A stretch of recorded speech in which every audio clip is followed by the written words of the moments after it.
Well, I'm very humbled. It was the Abraham Lincoln Award for Leadership and Communications, and this has been a long struggle in South Carolina. I filed the first resolution in 2013, and we were the first state to do so along with Virginia. And we haven't been successful. So admittedly, while I'm honored by it, I feel like I got a participation award, and I don't cotton much to participation awards. I think you ought to, if you're going to get an award at all, that ought to be for achievement, for accomplishments. But regardless, I'm still humbled by it, and I appreciate the grassroots nominating me for that, because in all of what we do, for me, it's the grassroots. It is the people, the real citizens. They get it.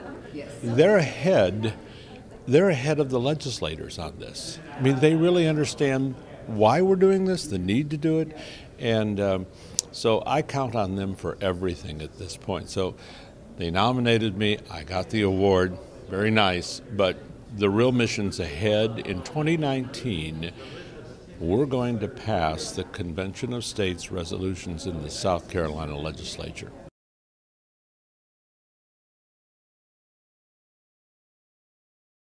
We all want instant gratification. That is the world we live in, the iPhone world, the texting world, instant gratification. Government works a lot slower than that, unfortunately, and the process of government is slow. And sometimes, while I don't like it, sometimes I appreciate it. Because if we got in too much of a hurry, we'd do more stupid things. And so let's not do stupid things. This isn't the stupid thing we're working on, it's a really important issue. We're going to be successful. We will prevail because there are enough people. We're getting to that tipping point. There are enough people that understand that we have a bloated, out-of-control federal government, and it's up to us, the states. We created the federal government. They didn't create us. We're the parent, they're the child. They don't get that. They flipped it. So we need to correct that, and that's the process we're in, and we'll all be better, and we'll have more liberty, and this country will be here 500 years from now or more if we're successful.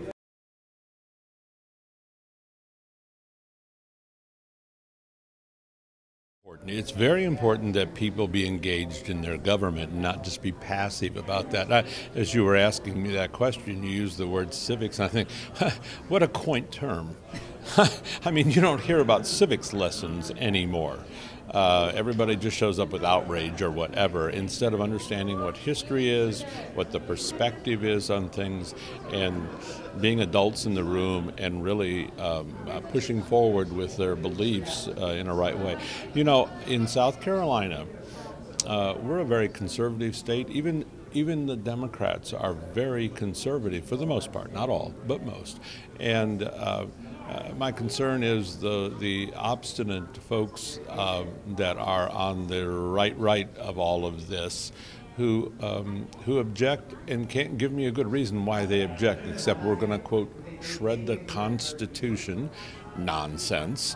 You know, we're going to rewrite the Constitution. Nonsense. So, you know, I hope my grassroots, if they hear this, will work on those people to show them that they're really on the wrong course. They're not going to stop this, by the way. They will not stop this in South Carolina. They'll just make a lot of noise. Go to conventionofstates.com, press the button, sign the petition. More importantly, get 10 of your friends to do the same. When you sign the petition, then that sends a letter to your state legislator. You go on the list in their district as a supporter. We deliver those lists to the state legislators. It means something to them.